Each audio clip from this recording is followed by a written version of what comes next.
Good morning, everyone. Okay. Welcome to day 3 of Cyberweek 2019. Thank you so much for joining us. We've had 2 really great days, and we got another wonderful day lined up today. It's just packed with absolute top quality presentations. And I'm delighted that my good friend Graham is kicking us off this morning.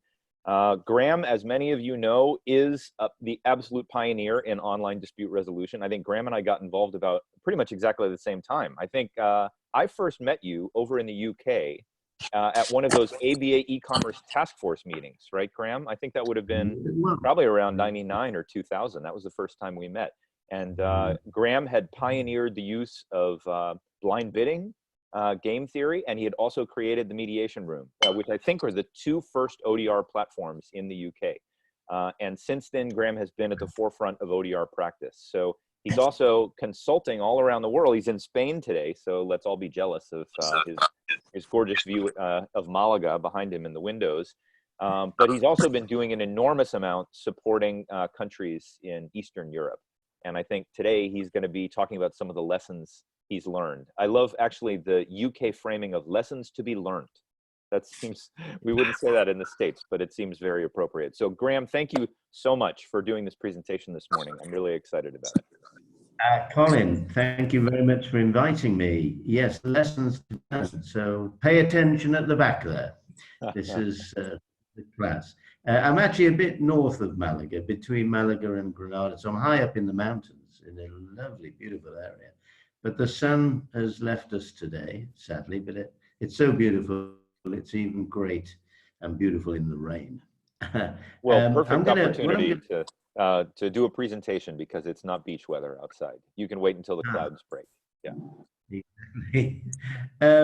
So welcome everybody, and thank you for logging in. And as Colin said, gosh, it worries me when he goes back to the past so many years ago. And I feel like the marathon runner who when it comes to products that I've produced, and we did have wecansettle.com, which was the first blind bidding system in the UK, going back, started around 2001, and then we had another one developed and launched at the Law Society by I'm pleased to say, the Lord Chief Justice. It was amazing that he would take the time out. He was very much in favor in those days of pushing new technology. But of course, it's taken a long time, and I feel a little bit like the marathon runner who rushes out in the lead at the beginning, in the early days, only eventually to be caught up. And I'm glad to say, as I get older, I'm slowing down. I'm not that far ahead these days. And, certainly, there've been lots of other systems that have well overtaken those early developments I got involved with. I'm pleased to say that, and I'm also pleased to be using some of these systems. It's really exciting where we've finally got to. And Colin, as you know, you always used to talk about the fact that ODR, no hidden that it wasn't, although initially it really was focused on alternative dispute resolution and the ways to operate that mediation of it online. Of course, what's exciting and what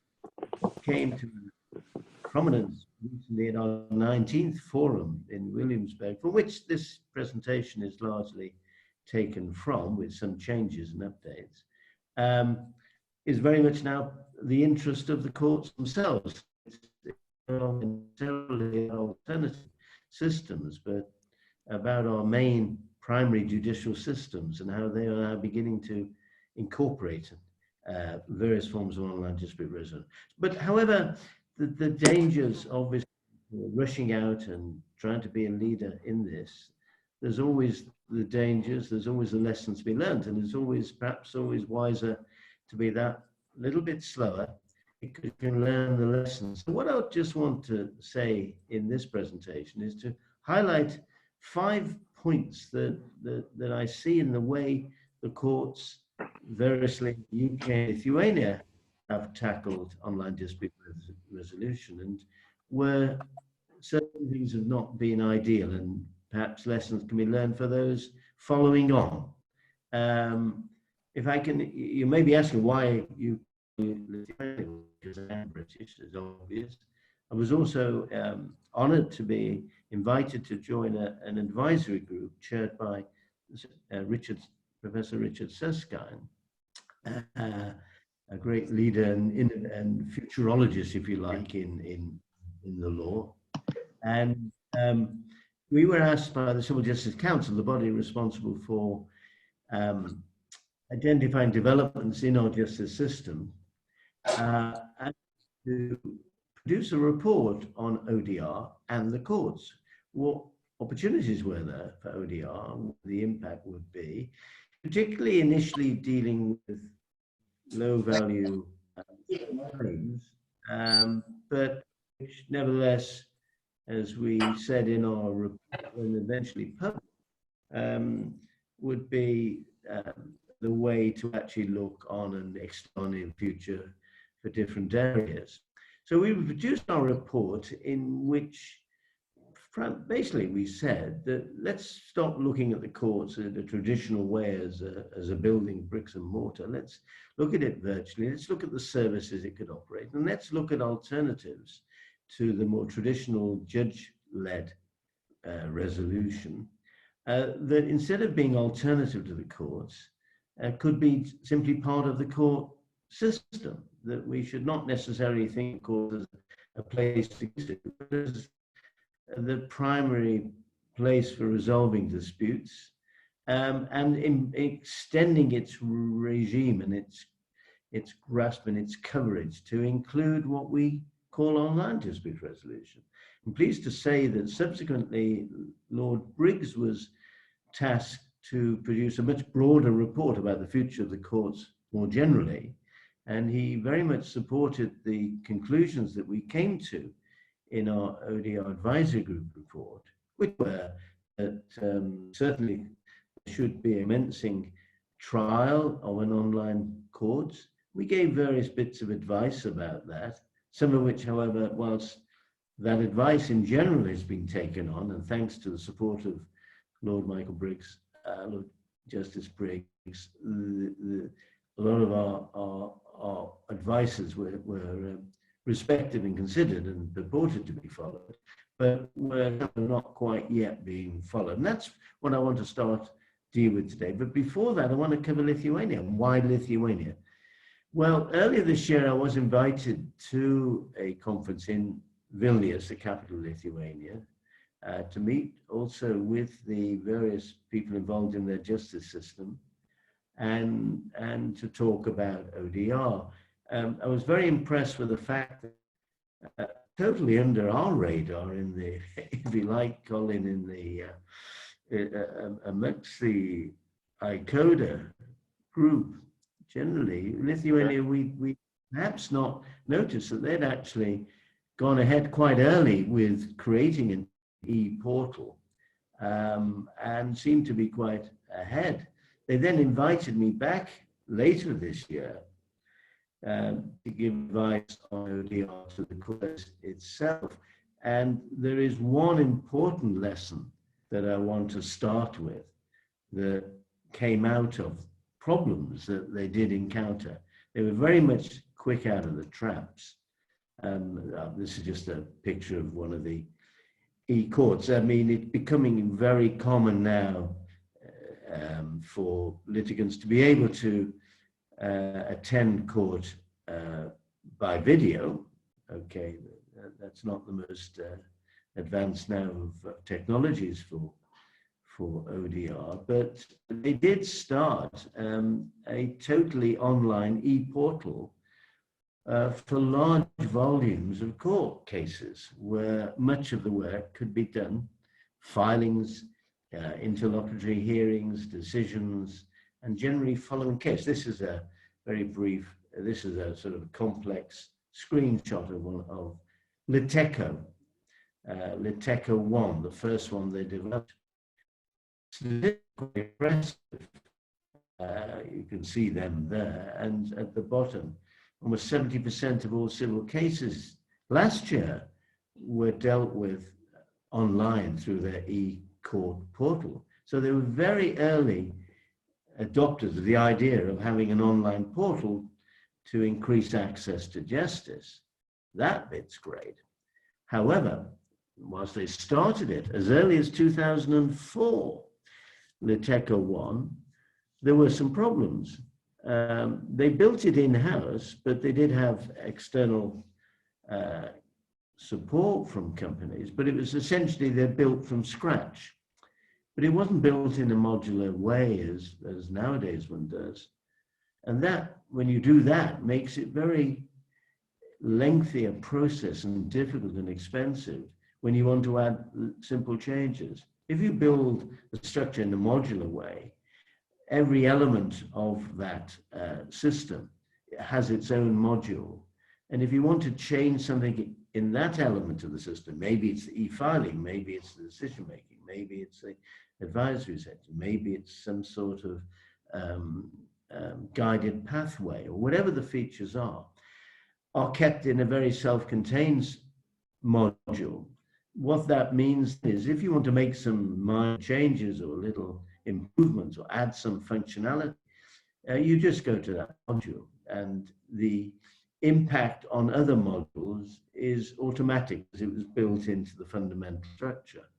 If you don't have a modular structure and you just write code from beginning to end, when you want to make a change in some section, first thing you've got to do is try and identify everywhere else in that massive code which might be impacted by changes in other areas. So it's no longer considered an ideal way to build large systems. But in 2004, building from scratch, that is what they did, and they came across problems.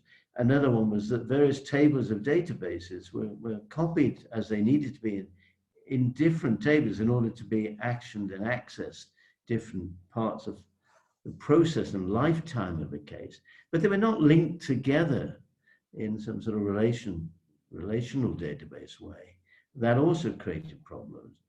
There was no proper technical documentation, which meant that technologists who were brought in to help extend, add things, or sort problems out would find it difficult to first of all understand how the system worked. You really need pretty detailed documentation so that people who weren't involved in the development could service properly and efficiently and economically. But what they found with these fundamental flaws built into it, as it was promoted, it became very successful, which meant the user base increased. As the user base increased, the operation began to slow down. So they decided that they had to build a new one, Liteco 2. This was decided in 2004. It's not going to be completed for another 3 years, altogether 8 years, because of the difficulty of the way, the structure of the original one. So the lesson here, don't build it, use SaaS, software as a service. Nowadays, this is the clever way to bring in and develop, utilize large systems. Use companies that have actually gone there and built a very efficient package and just license it rather than building and owning your own system. There are a number of systems, Colin, with Tyler Technology.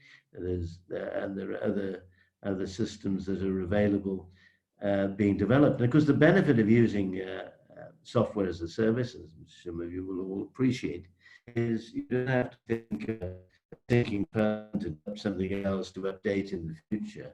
It's constantly updated by the software supplier and licensor.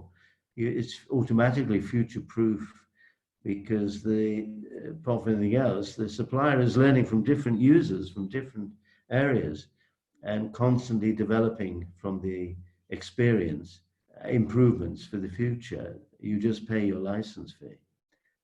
So that's, if you like, lesson one for court services. Don't try to build it yourself. And we did say that in the ODR advisory report. And these I've already gone through that screen.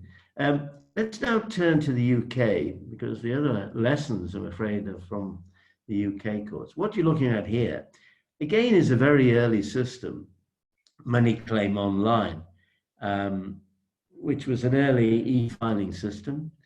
Um, it was developed to a certain stage of the filing of the defense. So you could file your case online and then defendants could receive it and then file the defense. Once they had filed the defense, the case then, the money claim online system ended, and the case then went back into the paper system. Now, the courts at that time, and still are, were a jungle of paperwork. You went into court offices, and it'd be particularly inefficient. So it's a bit sad that the money claim online, although it was originally intended to be an end-to-end cradle-to-grave system, initially was only developed up until the filing of defense and really didn't achieve very much. That was before our report. Following the report and the support from Lord Briggs, the decision at the Ministry of Justice was to commit to building a new online court for civil money claims, and initially to start with a pilot.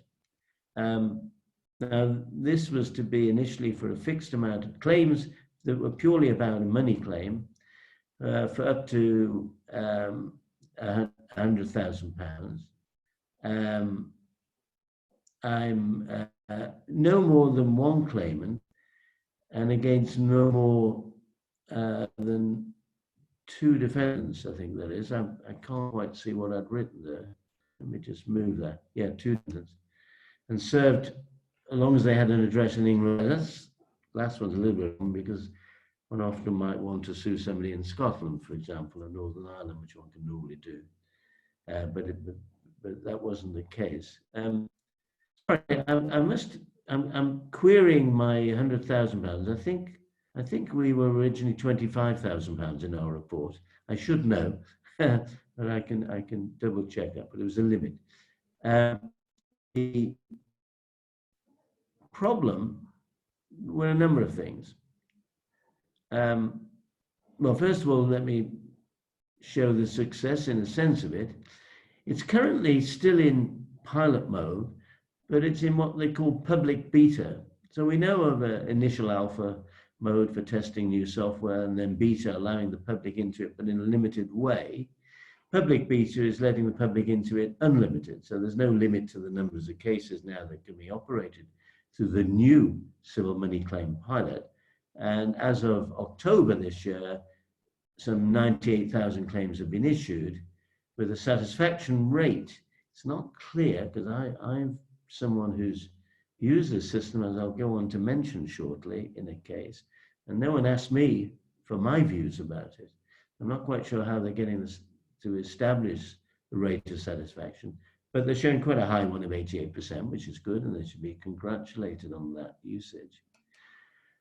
Let's start with the problem, which was a problem of starting at the beginning. So in our response to the consultation period that followed the publication of our report, so we reported on what should happen with an online court, and we started a consultation, people made comments and we made comments. And one of the things we did say was that the court should not try to build this or by starting at the beginning. That might seem counterintuitive. In other words, not start as an e-filing system.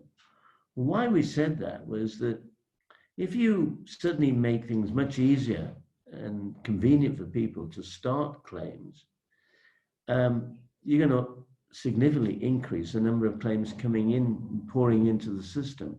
But if you haven't yet changed how the system will work thereafter, particularly at the end, if judges are still only going to be able to primarily work in person, in physical courts, for which there has to be an appointment made and people have to attend, and the judge hears the evidence and gives his verdict.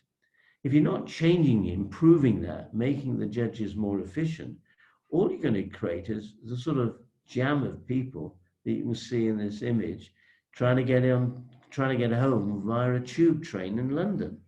You're going to have more people in the system, but they're not going to get home any quicker. The platforms will be full. No more trains are going to be sent to help than are current, and you're therefore arguably going to get through a lot slower. So we felt that what court should be doing is concentrating first at the end, building systems are very efficient for the judges to work on, allowing them, for example, to raise questions and take answers informally online at any time, without formality, without having to create any sort of hearings or meetings or whatever. You should start with that so that they're ready to deal with the significant increase in the number of cases coming through the courts. But they didn't do that. They ignored that. And all that we have at the moment is effectively an online filing system that allows the defendants to file a defense, at which point it reverts to the legacy initial system. Does that sound a bit familiar? Yeah, it's exactly as far as we got in 2004 with Money Claim Online. So not all that exciting. Lesson 2, don't start at the beginning, start at the end. The next thing I noticed, I decided to take a case out. I thought, well, I wanted to see how this online court really worked. And the only way to do that, of course, I had meetings with the court service, but the only way really to do it was to sue somebody. Try to think of somebody to sue. I hit upon the idea, I think I'll sue Chelsea Football Club. And I had a reason, bit of a dodgy case, but I'll tell you why. So I'm a fan of Everton Football Club, as many of you know, the top club in the city of Liverpool.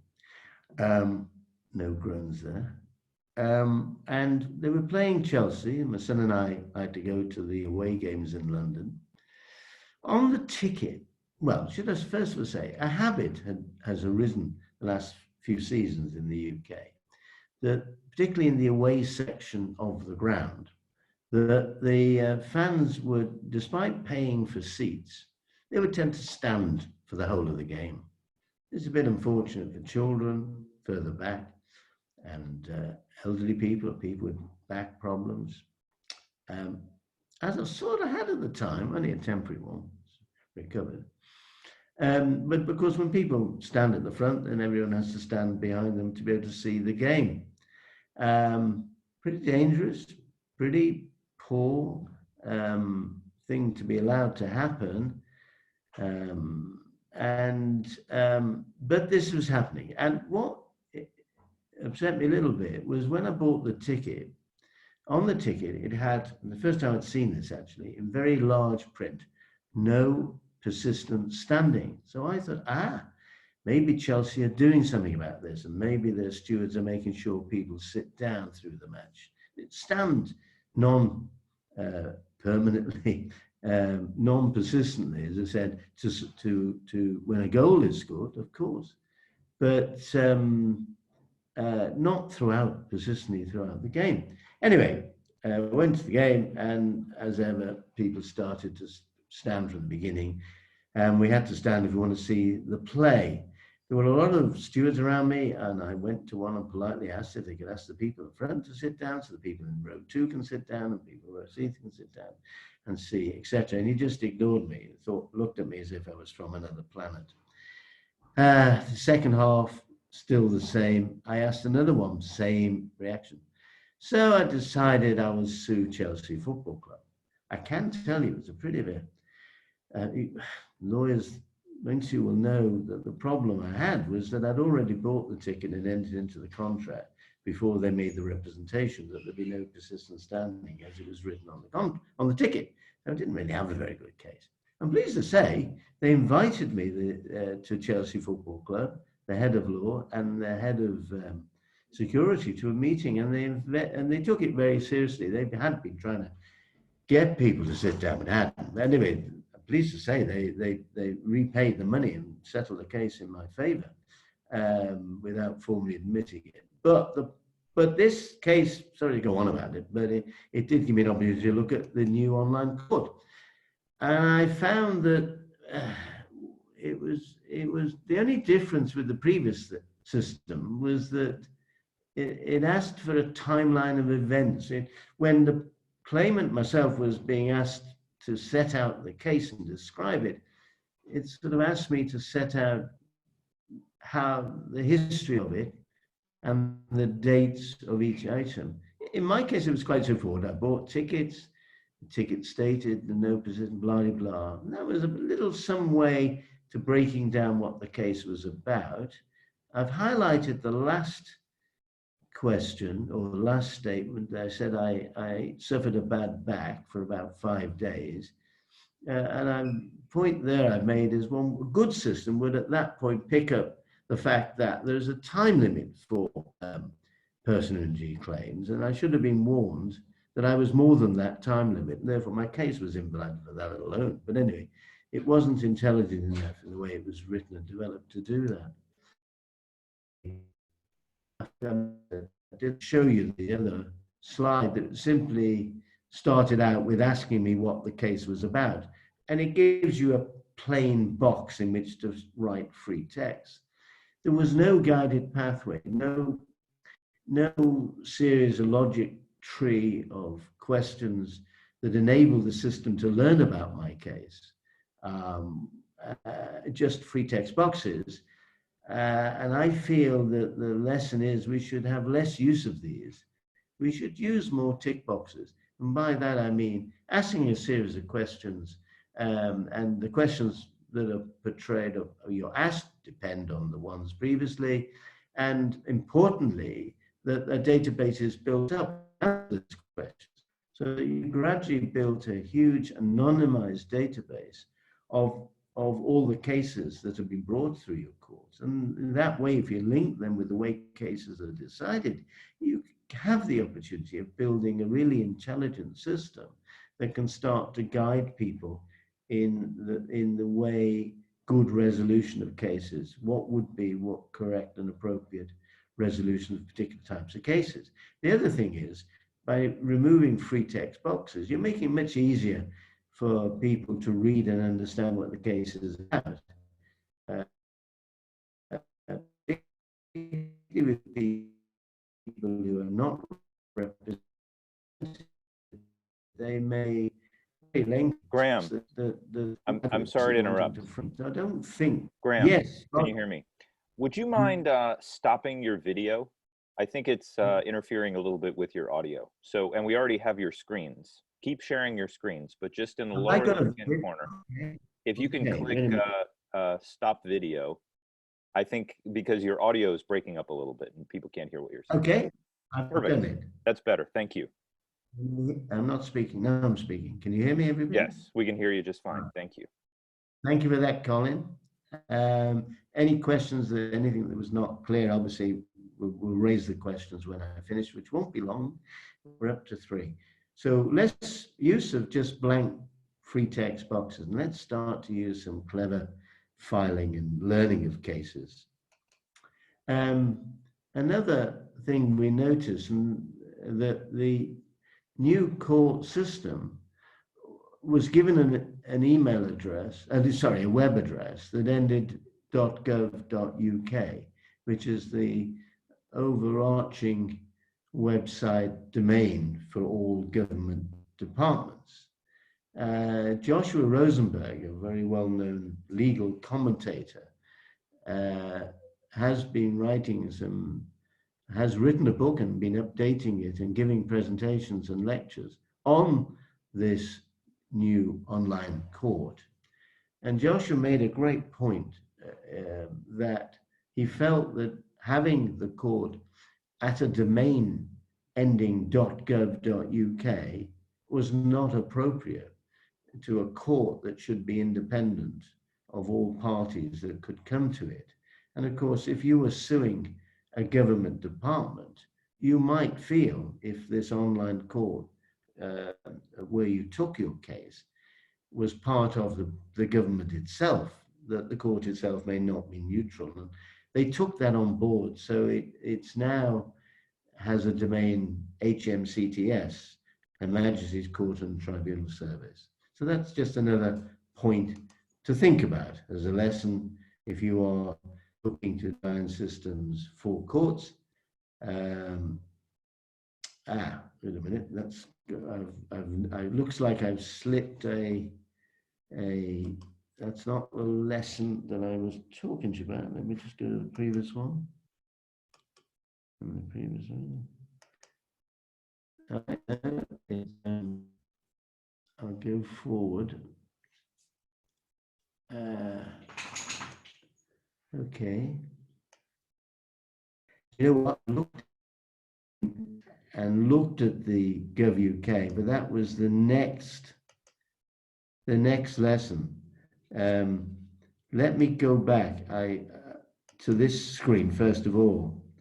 I wanted to say something else about this screen, not about the GovUK at the top, which we'll come to as the final lesson, but about what you're reading here. So I went online on this case. I filed the case, and then the Chelsea Football Club actually filed a defense before we settled it. And subsequently, when I went online to look at the status of the case, I came across this screen. It says, you can request a county court judgment. Chelsea Football Club has not responded to your claim by the deadline, i.e. not defended. Therefore, in default, I can request a court judgment against them. Now, I knew that they had defended. I decided not to take advantage of this. Obviously, something has gone wrong in the system. But I knew that if I did obtain a judgment in default of the filing a defense, they would very easily have overturned that because they had actually served the defense. So I got in touch with the people running the online courts to raise this subject and see what's gone wrong here. They looked into it and found out that whilst they have this new system, the old system, the paper system, of course, is still running. But what they'd failed to do is create any form of linkage between the two systems. Now, the lawyer for Chelsea used to doing a lot of litigation, and he was used to, when he files a defense, to file it to a particular email address that was used by the court for filing defenses and pleadings. That was part of the old system. So he had actually filed the defense not in the new system, but in the old system, which was understandable. Because the two systems didn't at that time talk to each other, the online system felt that no defense had been filed. And that's why it produced this screen to offer me the opportunity to file a defense. They've now changed that. And now, at least if you apply to enter a judgment, it will check in default of a defense, it will check if a defense has been filed in the old system. But obviously the lesson here is to ensure that whilst you are running a legacy system in parallel with the new one you're developing, ensure they talk to each other, that they don't ignore each other. I felt that was a terrible thing to happen. And I felt inexcusable because surely they should have realized that people will still deal with cases into the old system, to which the case would move to had a defense been filed. So that's the fourth lesson. And the fifth lesson is what I've already mentioned. If it is a court system, don't use a domain that is part of the government domain itself. And in order, in that way, to ensure the neutrality is somewhat clear. The last few minutes, if I can just mention, you may have already heard of this, but you will have, I'm not quite sure whether Ernie Thiessen at Smart Settle has shown off his Smart Settle 1 visible blind bidding system, but I did use it I'm a great fan of it actually, and I did use it in a real case in the UK courts and got some publicity for this. Basically, when I say I used it, not in my case, I recommended some people who were embroiled in a battle in the courts. They've been negotiating for 18 months. They were in the civil online court, the new court, for 3 months. They'd been through telephone mediation offered by the courts, and it still hadn't settled. I introduced them to the Smart Settle 1 system without any proper training. they settled it within 1 hour. Um, Very interesting and very exciting application of technology that's not just about um, an online court and the case management of cases online and e-filing and access. It's about technology that actually helps the parties to settle.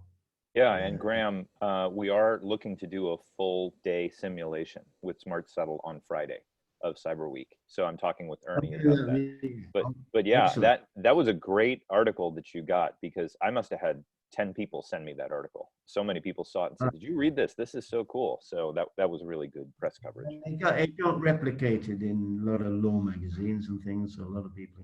And what I'm doing at the moment is building a version of Infinity for business to business disputes, and that Wow. system more complicated, as you know, but it's the one that we settled Brexit with in the conference we had in Liverpool. Right, Uh, right. but maybe we need to do it again then. I saw So that is Boris. what I I'm do. sorry to interrupt. Please finish up. Yeah, I'm just wrapping up now, Colin. We can talk then and take questions. But the main entry point is the resolver.com. I have a training course there, which I've been running for 12 years. Um, I haven't set it up yet, but I am offering a 20% discount coupon to Cyber Week participants. Either contact, I'll send it. I haven't actually had the time to set up the coupon just yet, so I haven't got the number to give you, but I will give everybody here and Colin the coupon code so you can make use of it. Oh, there it is. I actually did a screen for it. So there we are. Lessons been learned. Questions, please. Absolutely. Thank you so much, Graham. And yes, I will spread the word about the 20% discount for Cyber Week participants for odrtraining.com. I think that's a great, great resource. It's the longest running and the most comprehensive online ODR training, I think, available anywhere in the world. So that's a great opportunity. So let me open the door to everyone on the call. If you have questions, feel free to unmute and ask the question, or you can just put something into the chat. We've had some success with that, where people pop things into the chat and then we can talk through them. But no, the lessons, I mean, absolutely, Graham, you've been on the front lines of this, just like I have, for a long time. And I think the lessons that you shared, every single one of them resonated with me, especially based on the experience I've had working with courts since we started operating within Tyler. But I have seen, it's amazing to me what you said about Lithuania when they decided to build a new version of their platform, and it's going to be ready. What did you say, 2022? And they, 2022.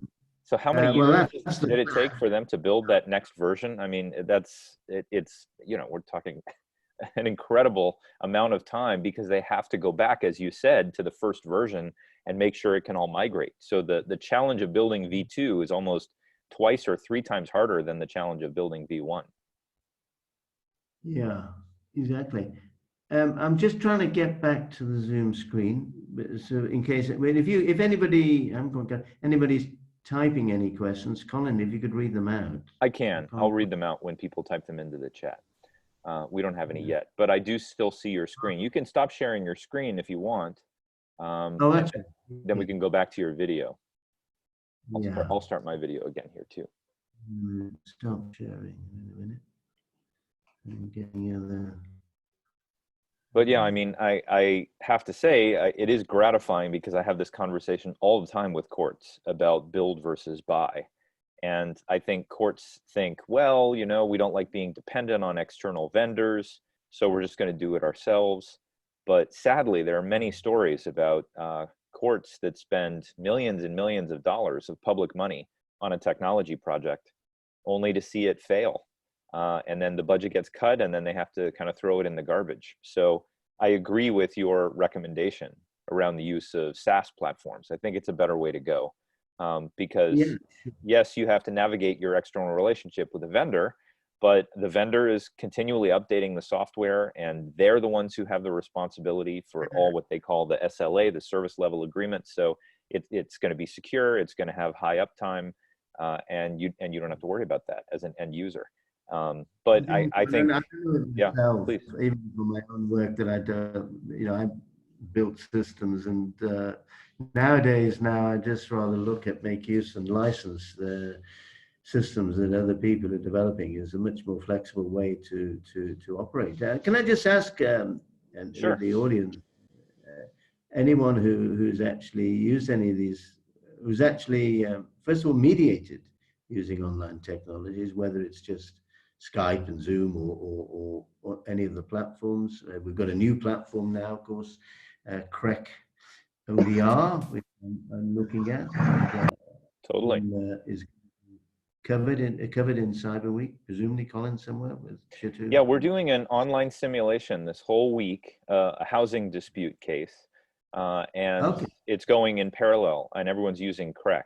I mean, Chitu and her team just launched a new version of CREC, so there's a little Yeah, bit of I've bumps working out the bugs. But yeah, a lot of the people who are attending here are actually using the CREC platform for that mediation simulation. So yeah, it's a perfect example of how a software platform can come out, and sometimes there's little issues that weren't anticipated by the developers, and you need to work through that. So the developers are fixing a lot of these things in real time.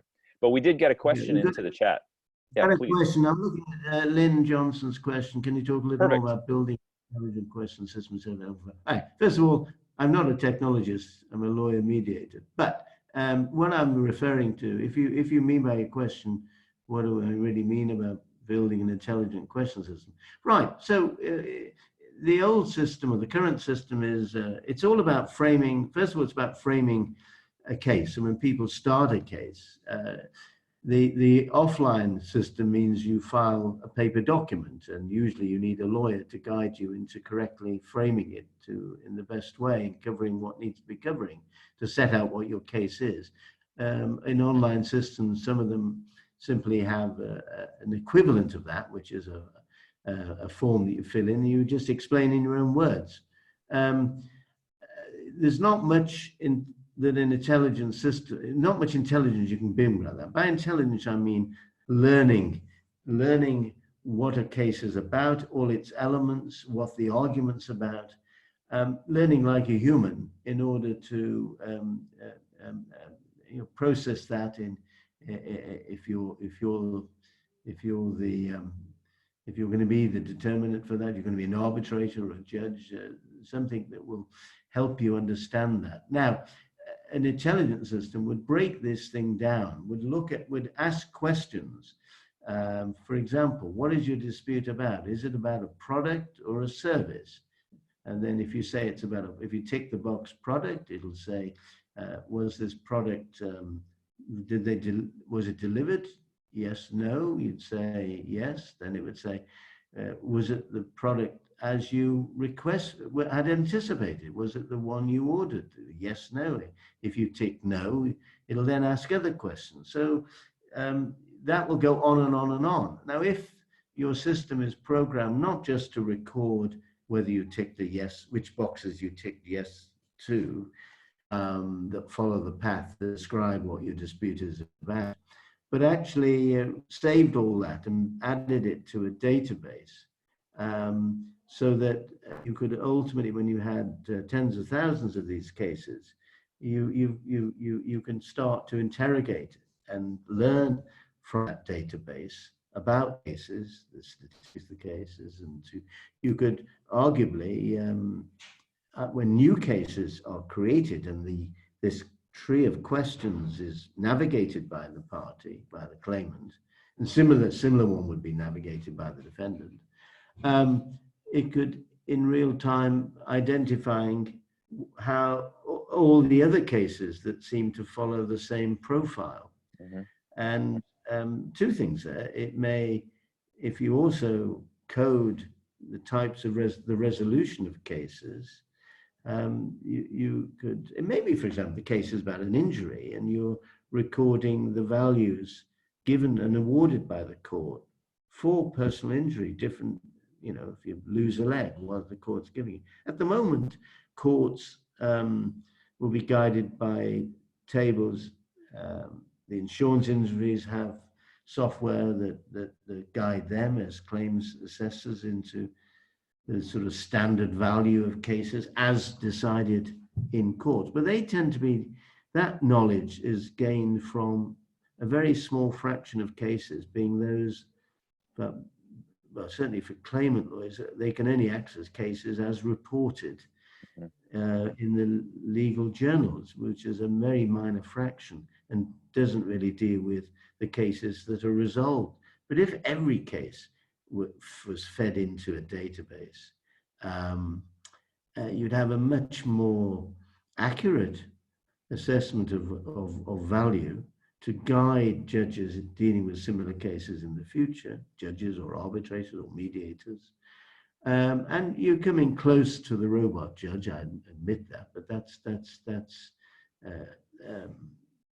simply not necessarily the negative way to look at it. You're looking at it as an aid to human judges, arbitrators, mediators. And not only do you increase the ability to have more accurate determinations of case and disputes, and of course, if both sides can get access to that information, you're making it much more likely they'll be able to resolve the case because they'll be able to predict the outcomes. And in fact, at our forum the other week, I noticed Richard Suskind's presentation dealing with his new book on online courts. He actually talks about the potential for predictive machines, prediction machines, which is really what I'm talking about now.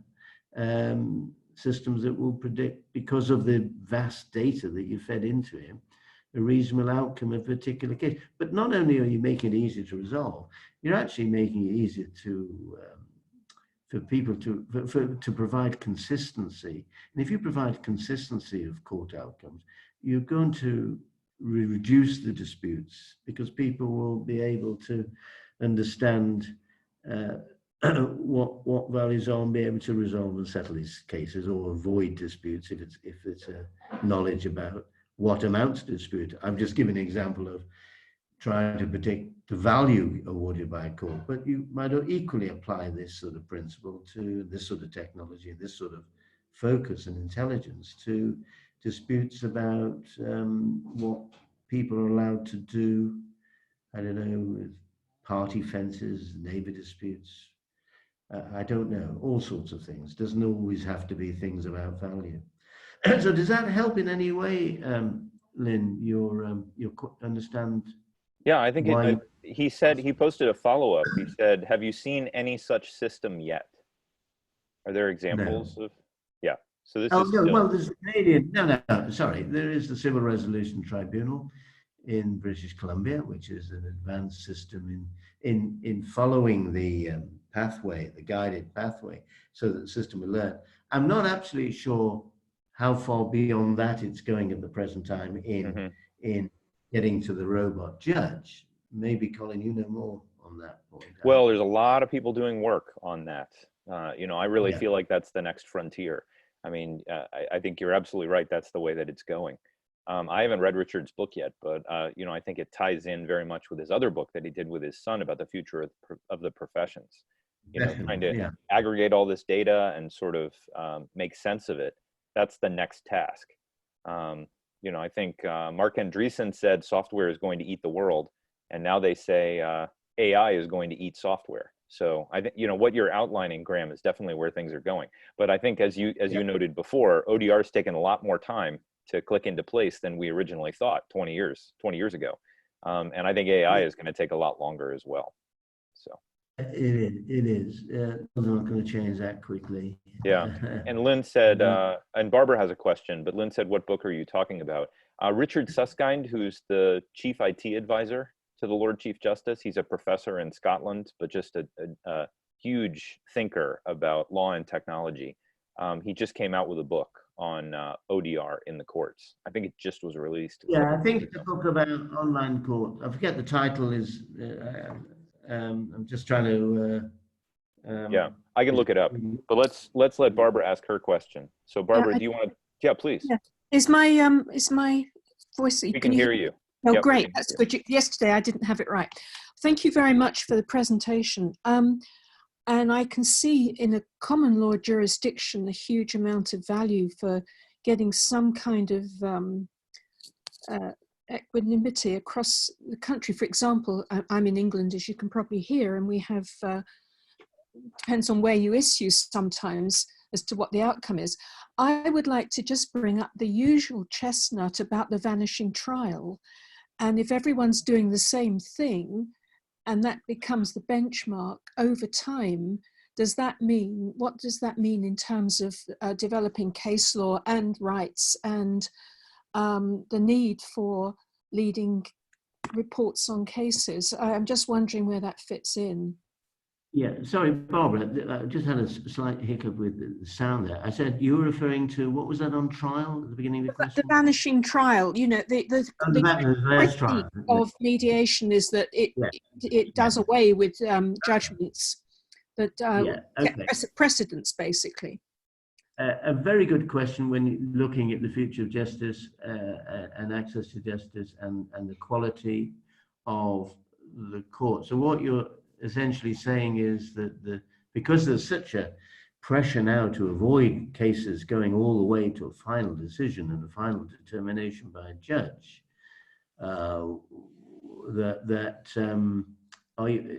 to some degree there's less of a lead that people are finding, a guide, in the sense in the common law system, you're referring to the fact that it's a judge-made system, essentially. It develops, it's a living being that grows and develops case by case. And if you're having less opportunity for determinations of disputes, is that growth and development going to slow down? And what does that mean if you say that development is the courts, whether they're in civil law systems or common law systems, ought to and be seen to be reflecting what society wants from their justice system in a way? Yes, I think that's right. I think there's two elements. I mean, one is the rights issue, which of course there's legislation involved on that front, but also I'm concerned on monetary terms about pegging figures, and then we're still stuck with the same figures 10 years down the road because everything's been unitized, if you like. So I'm asking the question. I'm not, I am a mediator, so I'm not actually critiquing it, but I'm trying to think about where that leaves us in terms of development. I think it's a very good point to focus on. I fully agree with you that is it that if in fact people are going to resolve and deal with cases, disputes the way the system, with the way that commonly they have in the past, will they ever move on? And yes. Are you losing the opportunity for new novel, as society develops novel elements of disputes, how will they be coped? I mean, we're in a very changing society with social media and what have you. And if courts need to reflect society and the norms of society and what people expect as duties and obligations of members of society, is there a danger that these systems will entrench solutions that suddenly become out of date? Yes, I think that's right. And I think the other, I don't think anybody's really looked at that. Maybe Richard may have done that, but I think it's a good point to discuss more, well, I was just thinking about the tables that the insurance tables, and whether they actually are even vaguely in step with the cost of living on a purely practical level when people have damages. Where do we go in terms of recognizing that £10,000, for example, 10 years ago is not the same as £10,000 now in any country? I don't think. I think that's pretty global. Yeah. Well, all I would say is that I think ensuring there's no artificial restraint on development of keeping up to date. In theory, letting the development be led by the way new cases are actually dealt with, rather than laying down what was that book? I forget, the tables for personal injury values, rather than leaving it to tables and things that have been written at some stage and recommended. Actually, the intelligent systems that I'm sort of giving an idea of my thinking about would improve on that. There'd be less stuck in that. But there is the danger, and I think it's simply something to be considered in the design of these systems, rather than say, oh no, we shouldn't go down that path, because we're down that path. The path that you say of reducing trials, we're going down that path anyway. Yes. And I think therefore the online systems and sort of systems that should be developed will actually improve things. Although there is the problem that you rightly outlined does need to be addressed in their development and design. Thank you very much. Appreciate that. To the question. Well, Graham, I note that we're at the top of the hour here. So this was a really thought-provoking session, a really great day, a great way to start the third day of Cyberweek. Do you have any closing comments you want to make before we let everybody move on the rest of their day? No, thank you, everybody. I mean, I think, I've, as Colin said, we've been involved in. Colin, you've got I think 2 years ahead of me. I think before I got we met in London at that thing. But sure. What was it? Was an American Bar Association. I think you were traveling the world or something. That's right. That's right. Yeah, they were doing global meetings. A great starter point. But I think, and it's great as those interested in it and expand here, and I think it's. I think the important thing is that I used to show a slide, sometimes do again, a series of questions, quotes, and I would give people quotations. I wish I could. I've got no time to pull it up now, but somebody would say a quote. These are famous quotations, and I would question people, what were they talking about? And they'd say something like, "Well, this will never take on. People will be bored by it." And oh, right.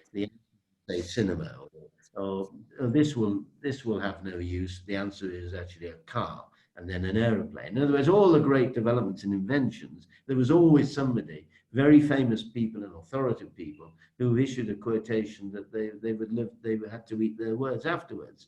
And so you come across, obviously, you're immediate, Bobby, you're immediate, I'm immediate, and others here will be mediators. And we often hear, oh, you can't do mediation online. I had it only yesterday from somebody. You can't stand in the way of that. And people do so much in life online now. That's the reality of it. We buy things, we arrange our travel, we find love, we arrange our marriages, we arrange our divorces, we find love again. We do everything online, almost everything. The idea that you couldn't pursue your disputes and resolve your disputes online, it had to somehow be face-to-face or in a physical building, will soon become a nonsense, the actual idea of it. Of course you will. So therefore the thing to do for all of us is to embrace it, as I'm sure by all of you joining in Cyberweek shows that you understand that point. We just have to embrace it and help develop it. And we don't need to be a technologist to develop it. I'm a lawyer. Colin, a mediator. And, yep, mediator. And I think that's the message. Embrace it and don't be fearful of it. And yes, there's lots of arguments about, such as Barbara was saying, lots of arguments that need to be taken into account against it. But at the end of the day, and I did give evidence 3 years ago before the Council of Europe, who's responsible. This is the body of 47 nations in Europe, and where they were asked to look at whether ODR, particularly in the courts, would challenge Article 6 of the European Convention of Human Rights, for which the Council of Europe is the body that developed and is responsible for compliance with the European Convention of Human Rights. Article 6 gives everybody the right to have their disputes resolved in a public tribunal, in other words, a court or another public tribunal. Does ODR damage that?